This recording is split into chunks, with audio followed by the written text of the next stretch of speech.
Welcome to the Light Your Heart with Hope podcast. I'm Erin, and I'm so thankful you're here. My hope and prayer are that through listening to today's episode, God will encourage you and do immeasurably more than all you can ask or imagine. The presence of pain can often seem to overshadow the presence of God. But what if it's our pain that points to His presence? What if it's in our seasons of grief where He draws near? In today's message, Dianna shares her story of faith. She talks about her journey of grief and how God met her in the midst of it. Even when she questioned God, she had a deep, abiding trust in Him. And it was through her grief that she learned to rely on God's presence in her pain. Hi, I'm Dianna Green. It's such an honor just to be able to speak to everybody and give a little bit of my journey in my life with my children, with special needs, and with God. My life before becoming a mom was very short because I was only 16 years old when I first became a mother. I met who I thought was the love of my life. When you're 16, you kind of think things more vividly than probably what is true. And I got married and I had my daughter at 16. That marriage, because I wasn't in a relationship with God, and because I was very young and very immature, a few years later, that marriage ended. And shortly after that, I came into a relationship with an old friend. Actually, it was one of my best friend's brothers that I'd known since the second grade. And never even would have thought he would be anybody I'd be interested in being with. But we just started hanging out together, and shortly after, we decided that we wanted to be in a relationship, and we did. We did not get married. We started dating, and shortly after, we moved in together. And he was great with Jody, my daughter, my oldest daughter.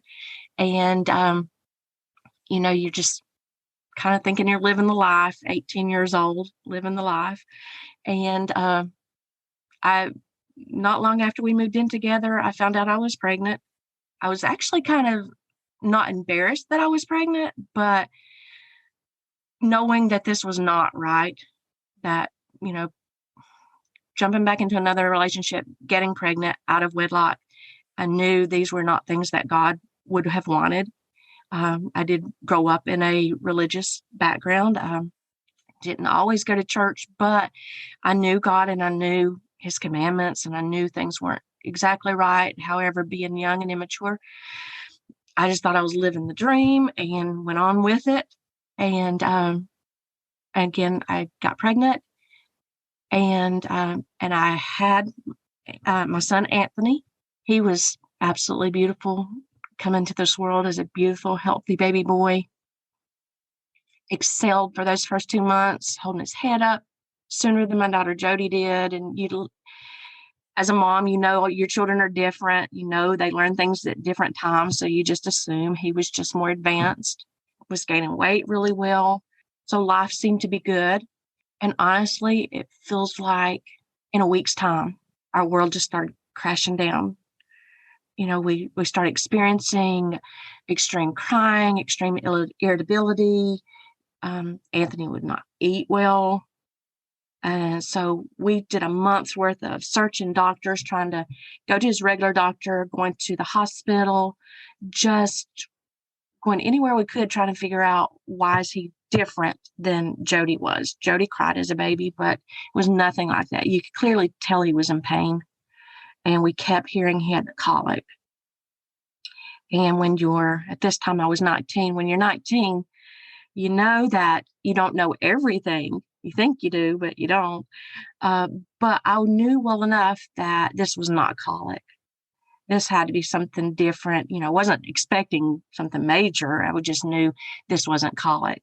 And so we searched basically for 2 more months trying to find a doctor that would see us. And the most local doctor she was the most sought after doctor in our town, obviously wasn't accepting patients. So we tried several times and just could not get past her receptionist to get an appointment.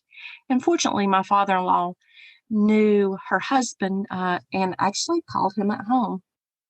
And asked him to ask his wife if she'd see Anthony. She agreed, called the very next week, make an appointment. She would let them know. We got in that very next week. I was in her office for less than 5 minutes when I was told, yeah, this is not colic. This is something more severe and definitely something neurological. And I was told that she thought he had cerebral palsy. And I thought that was the worst thing that I could ever hear.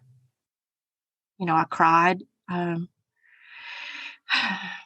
You go home with that thinking, okay, here we go. And we were advised if he spikes another high fever between now and an appointment with a out-of-town specialist at Wake Forest Baptist Children's Hospital, we would have an appointment to see them there to confirm diagnosis. But if he spiked a fever before then, just take him on down to the Children's Hospital.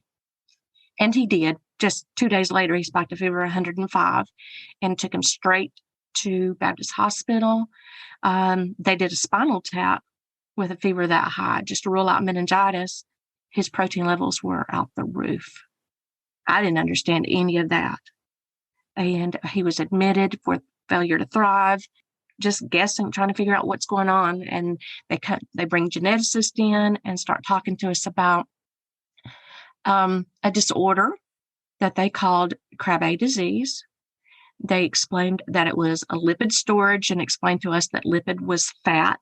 They explained that fat develops on the brain, and without the proper enzyme to break down that fat, the damage that it would do to his body, which was what they suspected that he had, but needed to confirm it because they had only heard of 11 cases in the United States ever.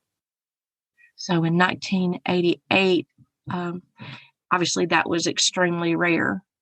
They did a skin biopsy. That was how they would confirm it. And they did blood work from his father and myself and shipped it off to Pennsylvania. That's all we knew. We got sent home, but not really told what Krabbe was. So we just thought they would give him something, if that's what it was, to help him break his fats down. So we go home.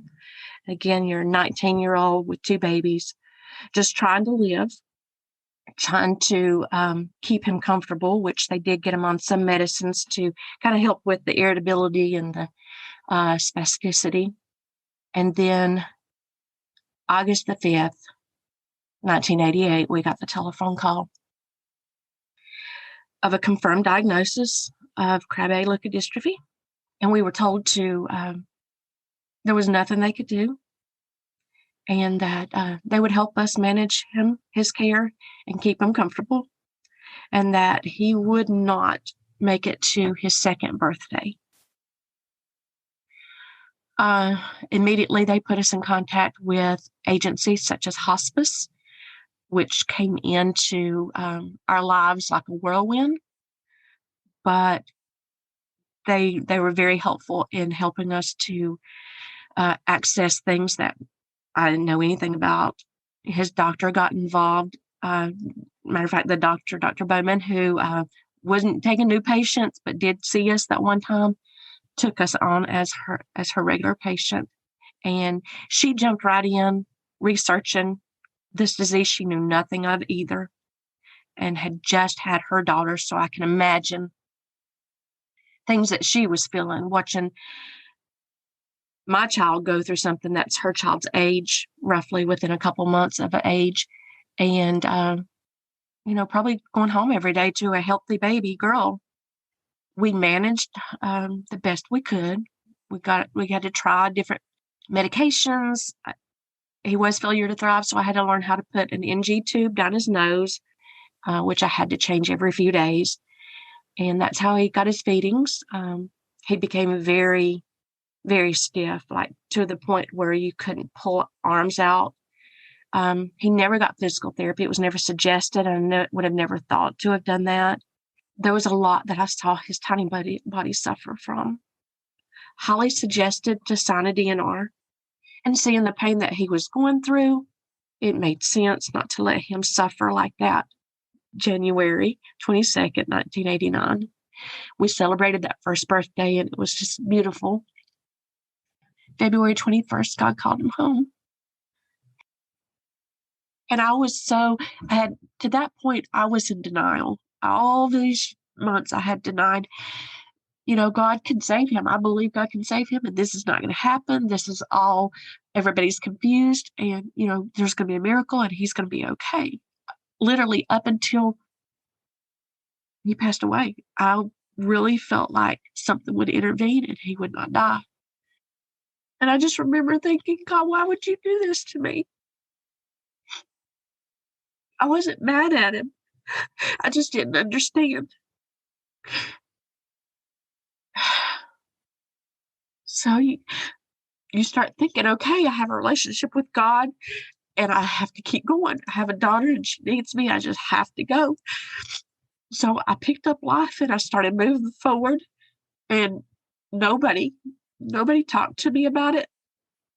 It was like I was supposed to hide it and just press on, because that was the Christian thing to do, is what I felt like. If I don't move on, then I'm showing people that I don't have a relationship with God, and that I didn't trust him. And, I hear that, oh, God knows what's best. He needed an angel and all these things that people tell you with good intent, but they've never experienced it. So they really didn't know. So I get a job because I think that's going to help me. And Harvey and I talked about having another child, and we knew the risk of having another child. So in June of 1989, he kept saying, we don't want another baby right now. We just can't do this. And a friend told him, he said, or she had just had her child. She said, Dianna needs to have another baby. I was not aware these communications were going on with his friend's wife. She invited us to their house, and I said, I can't go. She just had a baby. I didn't want to see babies. I didn't want to be around people with babies.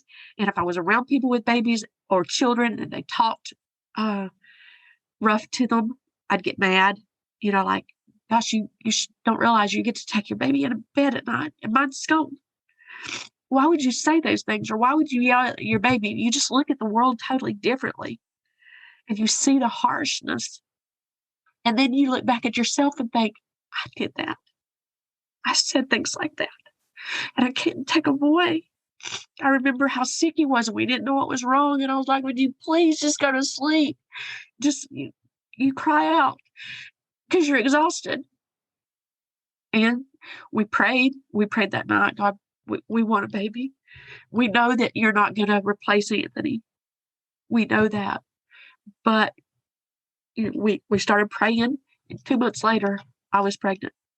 And I was scared, and we did testing, went through an amniocentesis, which was very tedious, and we found out at about 4 months that we had a healthy baby boy. And we praised God. Yes, we did. We praised him and we thanked him, and we welcomed him into this world March of 1990. And we're like, God, you're so good to us. So we proceed with life. We got busy with just growing. When we stopped going to church, we got busy with separating.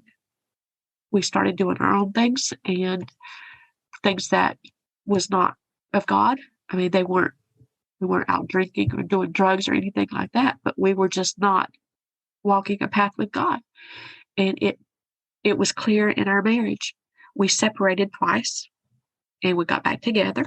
Both of us had dated other people during the separations, which made our reunions tough, because we had now we had that obstacle. We had that always lurking in our marriage.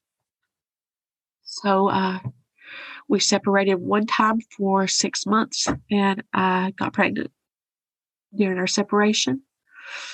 And it was probably the one thing I was the most, I was actually not embarrassed of my child. I was just embarrassed that I had done that in my life. And didn't even have her tested because I knew she didn't belong to Tommy. And a month and a half before she was born, we decided to get back together. We're going to try this again. This is our last chance. We're going to try this, and we're going to get back in church, and we're going to do what we can to make everything right with our family. And we did. We bought us a house for the first time, and she came. The agreement was neither one of us would bring up our relationships that were outside the marriage. That we were going to start with a clean slate. And that's what we tried to do. And I had my daughter, Ashley, in August of 1995. And we got back in church, just trying to do what was right, trying to raise our family, trying to teach them, okay, mom and daddy hasn't always been perfect, but you can't have a relationship without God in it. We both knew it at that time. We were both growing older and realized you cannot have a marriage without God. Not have a menstrual period during nursing. So when she was 7 months old, I was like, she wasn't quite 7 months old. She was about 6 months old. I was like, things just don't feel right. I don't feel right. Oh no.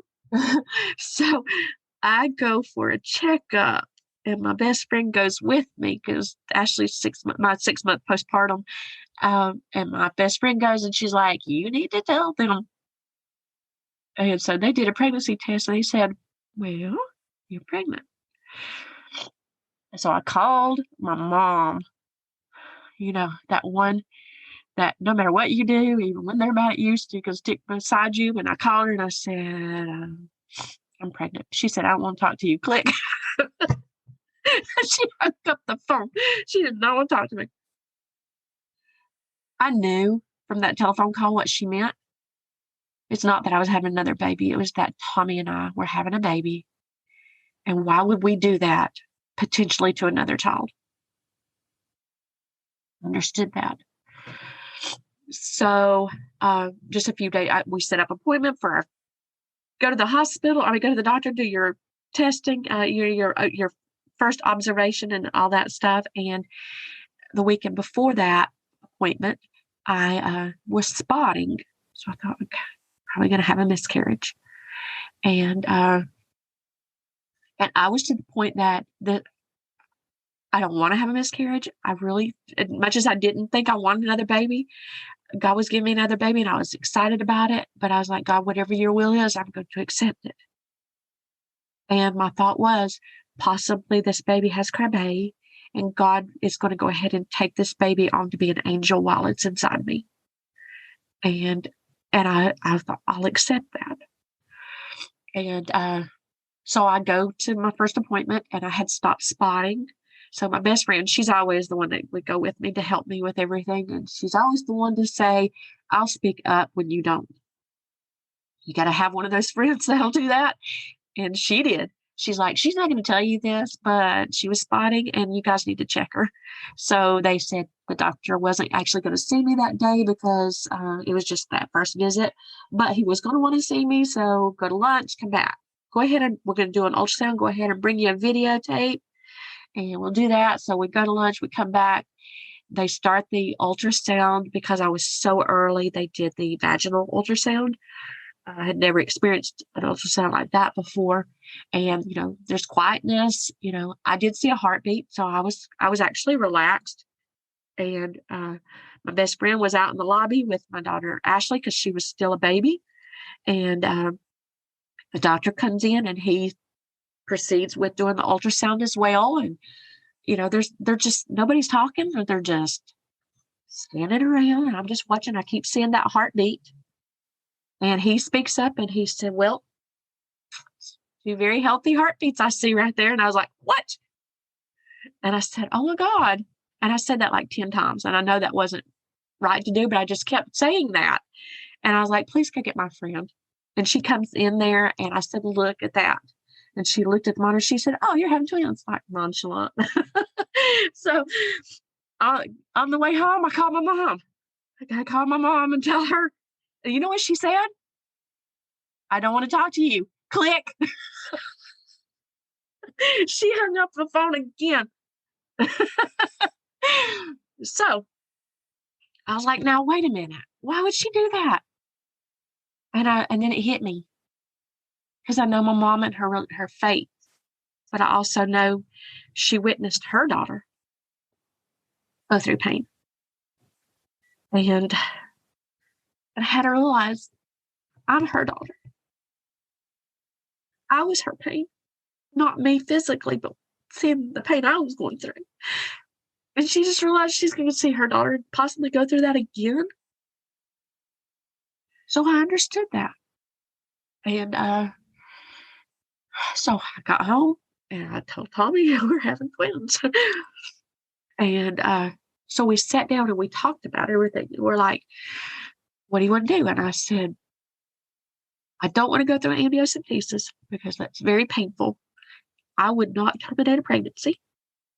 That's just my choice. So we're going to enjoy this pregnancy because it's going to be my last one because I'm not having any more after this. And I said, I got really bad morning sickness. And I said, God, I remember being so sick. God, if you help me through these morning sickness, help me. It was terrible. Had to be hospitalized twice. If you just help me through this, I promise you, I will go ahead and I won't have any more kids. And I'll do what's needed to be done. And I thank you for the blessings you've already gave me. And Tommy and I decided we're not going to do any testing. We're just going to enjoy the pregnancy. And we contacted the geneticist, and she said there's nothing new out there. And I said, well, what about the Lorenzo's oil? I watched that movie a couple of years ago. It's very similar to Krabbe. And they said it's a different leukodystrophy, and it's not the same. So I said, okay. So I said, once the babies are born, I'll contact you and we'll do testing then. So that was the deal.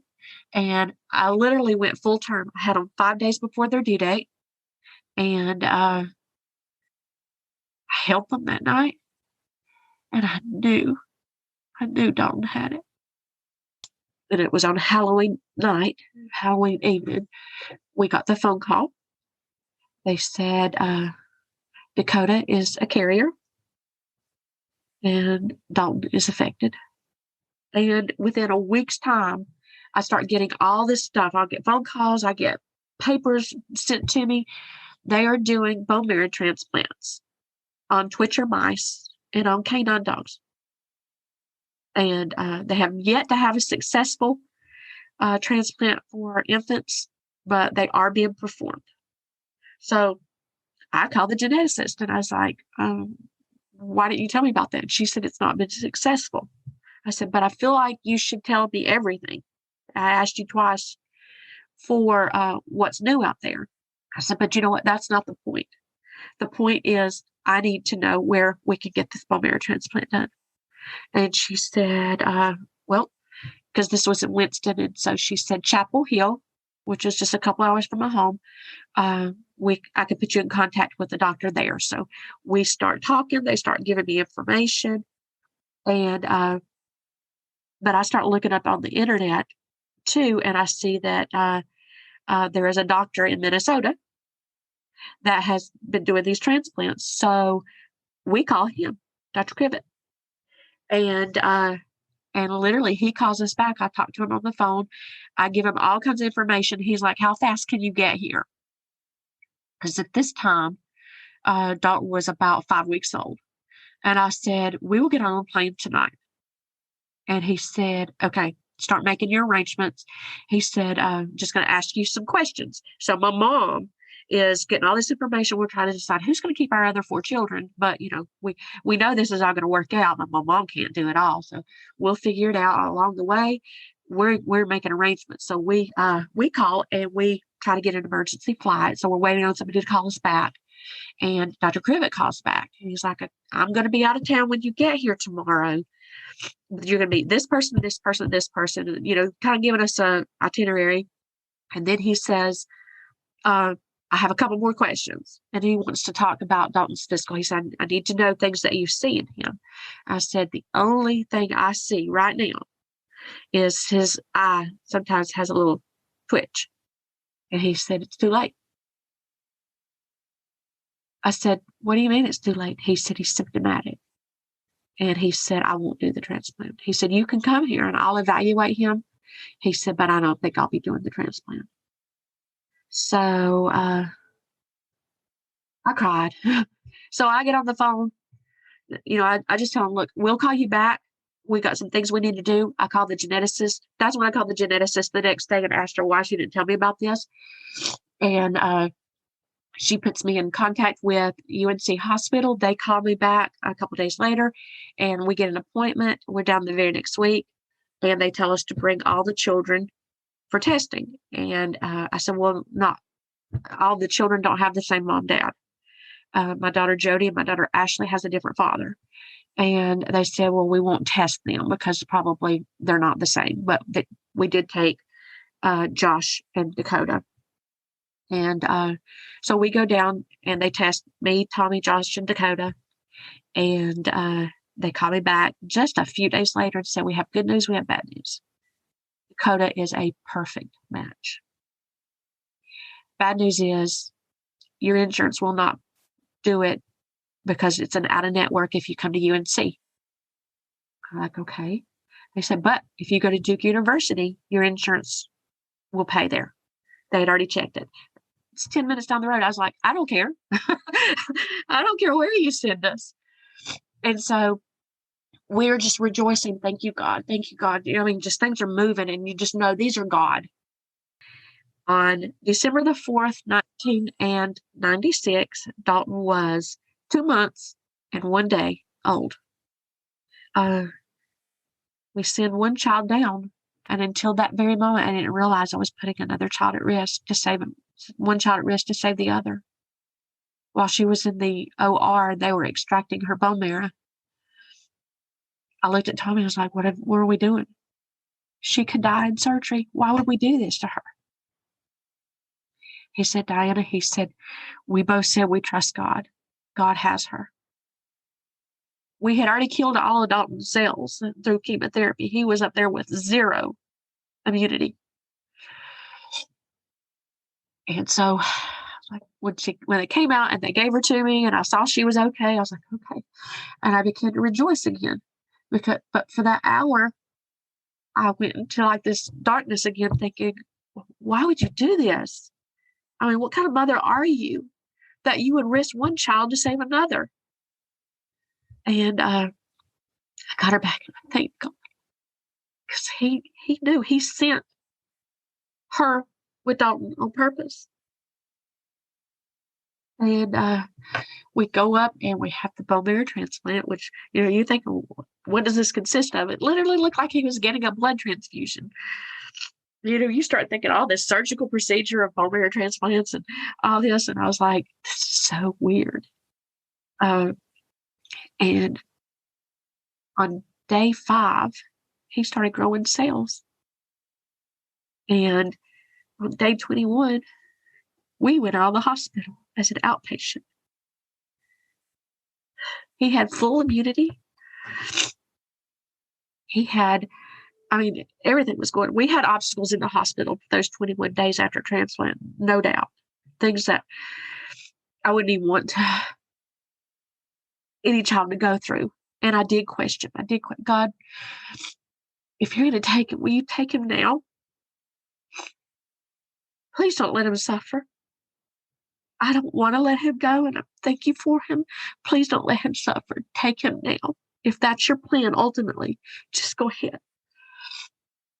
He didn't. Those cells started growing and growing and growing, and it was like, thank you. It was Christmas. He got out of the hospital 3 days before Christmas. Our family had Christmas at Duke in a little apartment across the street that we were renting.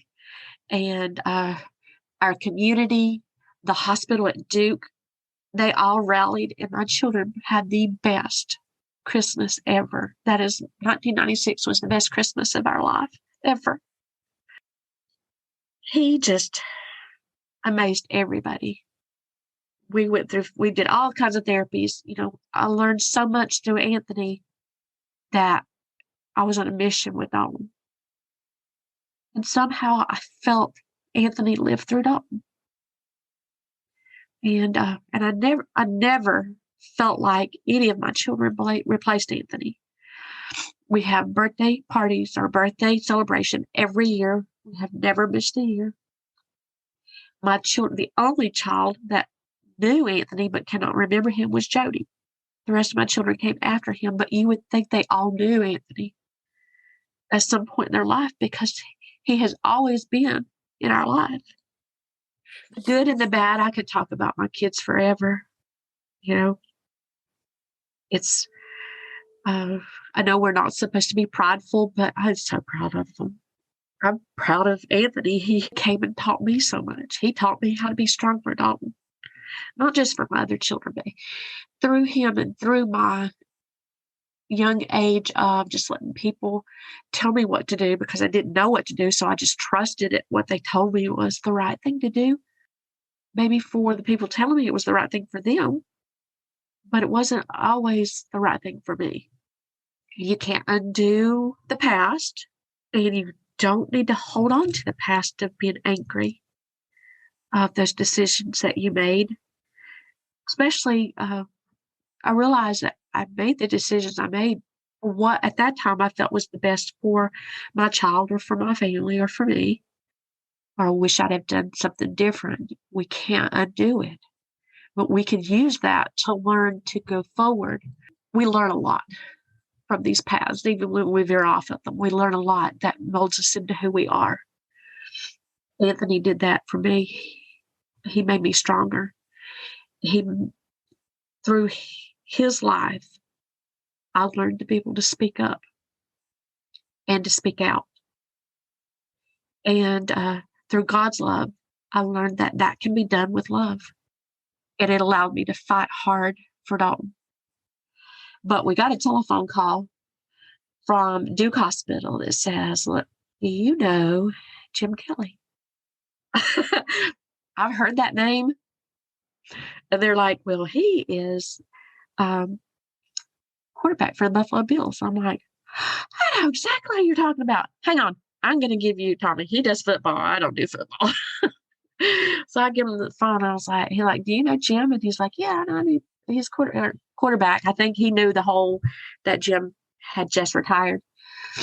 And he says, why? And they say, well, now you have something in common.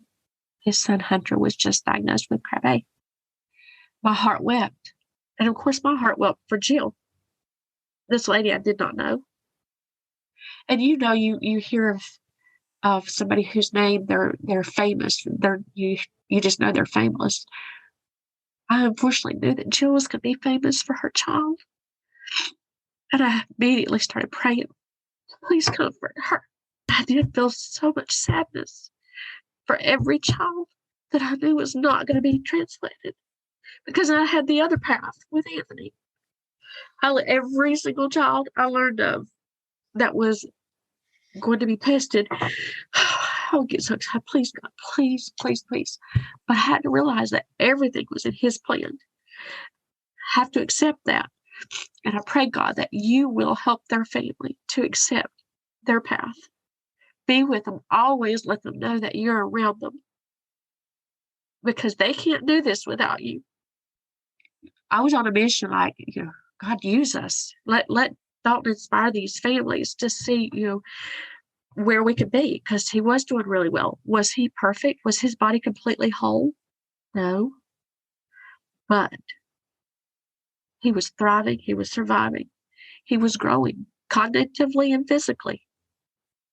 So we accepted him for who he was. We made a decision to live every day as he was living, not any day as he was dying.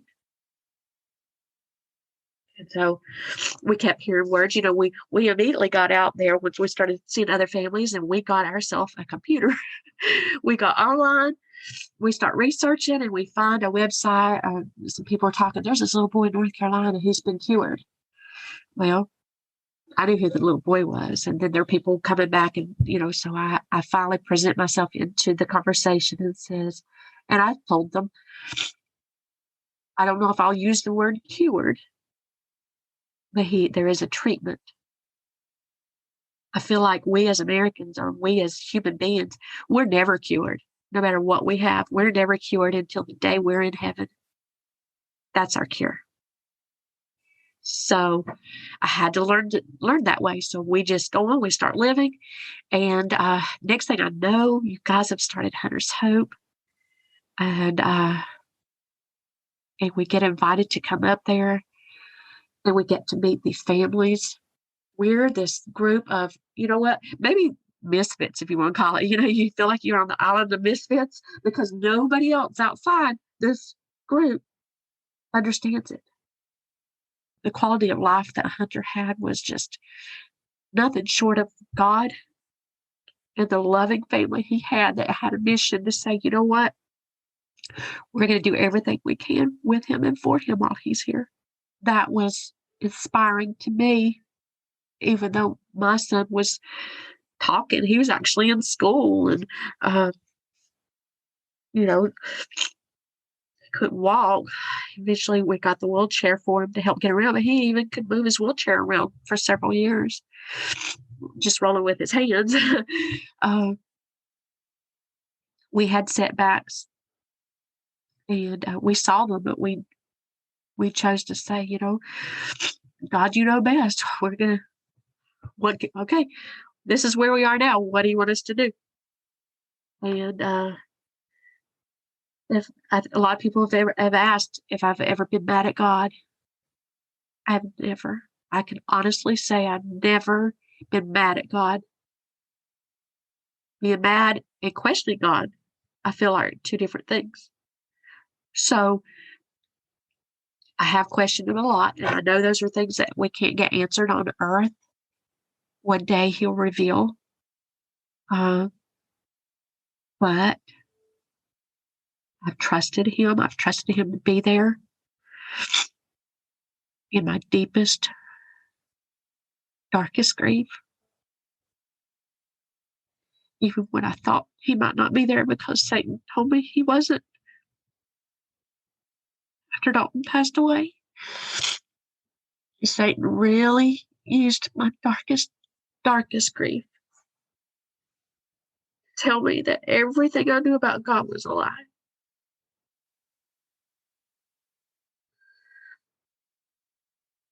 He made me question things. He's like, you're a smart girl. You know what's logical. Would that be logical? He would just tell me things like, really? You have to think scientifically. I mean, I don't even like science. I never liked science, even in school. But I started researching things, going, well, could this possibly be the answer? But in the back of my mind, I was still praising God and thanking him every day for making me get up that one day and survive through that one day. And on really, really dark, deep grief, I even called out to God to take me home. Please don't let me wake up to her. God, please just take me home. I can't do this anymore. And I know that you'll be there for my children and you'll help them to understand that I just want to be with my boys. So even when science was trying to make me think scientifically, I still was going, nope. Even when I didn't realize, nope, I need God. And I started journaling. And I started writing to Dalton and asking him to help me.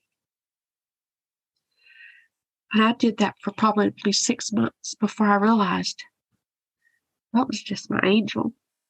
He's up there with Anthony, and they're just watching over me, but they can't help me. God helps me. I'm going to survive this. I have to start asking for God to do this. So I thought, okay, I'm going to have to change my journaling some. And so I got to where I would just talk to Dalton like, this is what happened today, and this is how I feel. And And I started talking to Anthony, and I started expressing my guilt for the grief that I was experiencing was nothing like the grief I experienced with him. And I couldn't understand because I love both my sons. I love all 6 of my children. How could I grieve so hard over Dalton? And about maybe 2 years after he passed, I realized that I was allowing Anthony to live in Dalton. So all those years that before I had Dalton and I was just trying to live and I wasn't living in God, I had just put my grief to the back and just wasn't working with it. So when Dalton came, that grief came for Anthony, but also the mission came. So I allowed myself to not let Dalton replace Anthony, but to combine those two together. I used my Anthony grief for my Dalton mission. And my only thing that I can think of now, because even now, when I think of Anthony's passing, I'm still relieved that he was no longer suffering. I realized I had comfort in his passing, even though I grieved. I knew that his suffering was what was his no longer this of suffering was what was most important, and that I was going to be okay. But thank God he was not suffering. With Dalton, I realized that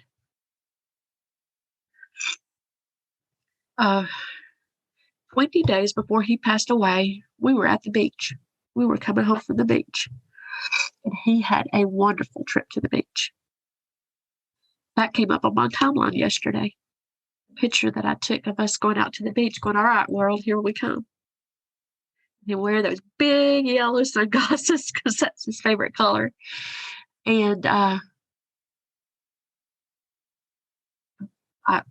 I would have bet you $1 million he was completely healthy. I did not know the sickness he was fixing to go through. I do know that before he got that virus, he was very healthy. And I do know now, I don't care what anybody says, that COVID was around before 2020 because that is the virus that I know Dalton had. I know everything they put us through the hospital, through the ICU, everything. When COVID came, I said, Jeff, this is exactly what Dalton went through. And I said, everything that everybody's going through, that's what he went through. I mean, you can't tell me this is not what he had. It's what he had. And so prior to that virus, he was healthy. So I was like, this wasn't supposed to happen. It wasn't crabbe. Even on his death certificate, it tells this virus, obviously it wasn't COVID-19, it wasn't coronavirus. They didn't even name it yet. But it was some kind of other pseudo-pneumonia, respiratory infection, something like that. Secondary to crabbe. My healthy child is gone. Don't take me. Just make me stronger. Let me be there for my children. And I think I cried out a lot. Probably to where people didn't want to be around me. Because I had to cry or I would die. I had to express my grief or I was going to die. I had to learn, even if I said it here in the silence, just me in this house, I had to release my grief or I would surely be consumed in it. And so I just saw then, no matter what, God, he had to be my first. I had to take all of that to him. And he's there with me. no matter what I do. When I'm smiling, he forces that smile on my face. I do have joy now. I have two new grandsons, or grandchildren, a granddaughter and a grandson. That's came since then. And I have joy in being around them. And I can even talk about Dalton and have joy. And I can talk about Anthony and have joy. And I don't feel guilty anymore over Anthony because I realize now I did grieve. I just forgot that I had grieved because life moved on and I got busy. But now I look back and I was like, I remember that day that this or that happened. I was like, oh, I did grieve. I felt so guilty. I felt like such a bad mom. But it goes to show we grieve differently in every situation. God brings us through that grief if we ask Him. He brings us through it when we don't ask Him. We just don't realize that that's who brought us through it. I had a parent at his kindergarten graduation that came up to me and said, "Thank you." And I'm like, "Why?" And they're like, "Thank you for sharing Dalton with us. Because through Dalton, my child has learned what it's like to love unconditionally." She talks about Dalton all the time. And Dalton is a common name in our household. And, it made me feel good that they loved him like that. And he, all through school, he was like that. You see an impact that your child is making, and you can't help but smile with so much joy and just love. And he never complained. Even times he'd be sick in the hospital, he never, ever complained. He loved to be around people. He loved coming to the Hunter's Hope Symposium. Every year, we would try to go. In the years that we couldn't go, he was mad. He'd be like, "Why can't we go?" Well, the first time we missed, I had broke my ankle, and I was like, I can't walk, Dalton. He said, "Jeff can push you in a wheelchair." I said, "Yeah, but he's going to push you in a wheelchair too. So he can't take care of both of us." And so I said, I can't handle the travel in Dalton. My leg hurts too much. So he was mad at me. And then the next year I had to have an emergency hysterectomy. So he didn't get to go then either. And so he was so mad. So then, you missed those couple of years, and then you're trying to be busy at work. So he missed a couple of years, and he would get so mad at me. So in 2015, we had not registered, but you guys were having this symposium. He said, "I want to go." When we walked in, it was like the whole room stopped, and Dalton was like center of attention. He's just smiling so big because everybody was just giving him so much attention. And then we introduced ourselves, and everybody was coming up, and we got to meet this boy Dalton that we have heard so much about. And Jill and Aaron and Cameron, they had a couple of friends with them also, just beautiful girls. So they're like, "We got to get our picture." And so Dalton's surrounded. I have that picture. And Dalton's surrounded by all these beautiful women, and he was just smiling. And he would make me show him that picture all the time. He's like, "Mom, I want to see that picture." He was so full of life, and he went to school, went to a public school. That was our choice to always include him in everything that our family did. He graduated with honors in 2015. He loved going to church. He would sing. His favorite song was "Long Black Train." He sang that at church the Sunday before he went to the hospital. He loved his family with all his heart. His papa he loved his papa very much, my dad. They had a very unique bond. And he brought light everywhere he went. And to this day, like you said, he still does. I lost my identity. I was Dalton's mom. I was not Dianna. I was not any of my other children's mom there for a long time. I was Dalton's mom. And when he passed away, I lost my identity. I said, "God, who am I? I just know how to be Dalton's mom." Done it for 21 years. to care for him and do the things he needs. I don't know what to do. He woke me up a couple years ago. He said, "You're Jody's mom, and you're Joshua's mom, and you're Ashley's mom, and you're Dakota's mom. I need you. That's all I need you to do is be mom." So, but we live every day thinking of Dalton, thinking of Anthony. We smile when we see funny things that come up on timelines, or we just get together as a family and talk. We feel the presence of his absence in everything we do. But now we can smile and we can laugh, and we also cry. But we know that it's okay. We all know, every one of us know, we'll be with them again. And that makes us smile. I got saved as a little girl, but I didn't really get saved until the week that Anthony got out of the hospital. But I didn't really start living for God until I had Dalton.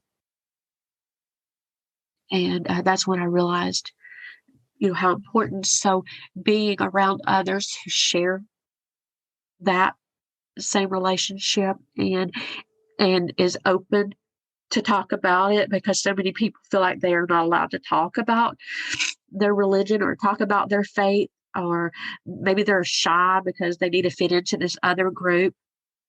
And I struggled with that first at some points in my life until I finally realized I don't care. I don't care. I love God. I want to be in a relationship with God. And I do care about whether my friends want to. I'll pray that they will. Those that haven't, I pray that they will. But I don't have to interact in the lifestyle or in some of the things that are not fitting of God anymore. I don't have to. I have so much more joy in the things that I do for God than things that I did when I was not with God. I speak more of grief because that's when I'm the closest with God. Because nobody else really understands it. Even someone else who's grieving the loss of a child, their grief is different than my grief. We all grieve differently. The only person who truly can understand my personal journey in grief is God. He's the one I can talk to about it. I have friends that are there for me. They don't just say, "I'll be there for you." They have been there for me. These are my Christian friends because I know they have a relationship with God because how they've been there for me.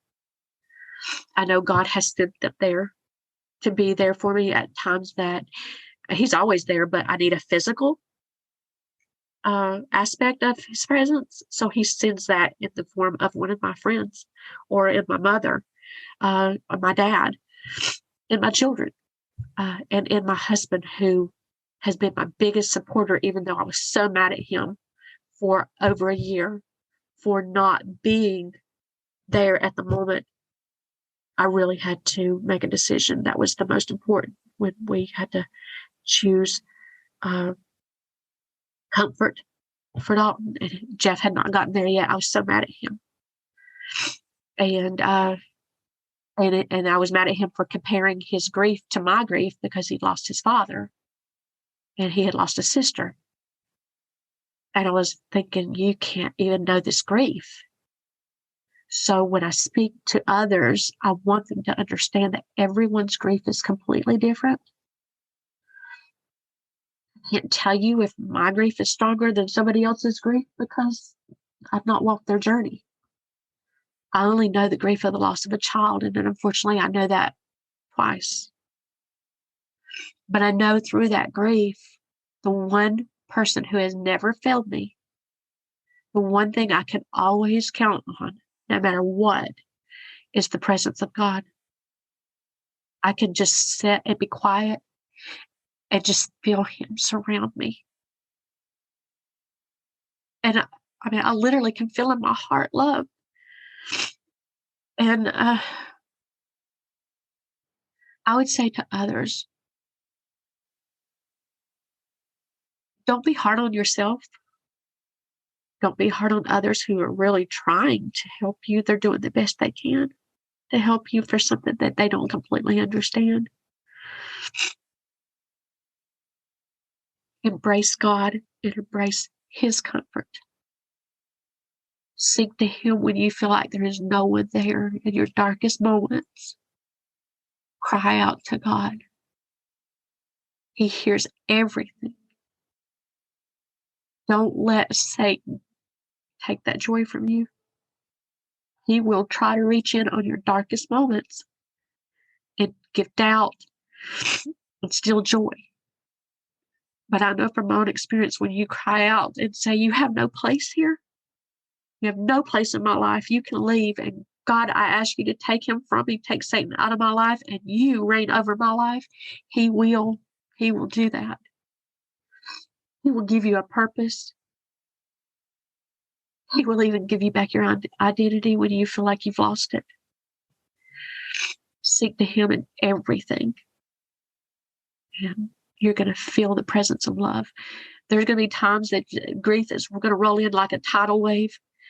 It's unknown. You never know. You could be in the grocery store, at work, just in your car, in the shower. I cry a lot in the shower.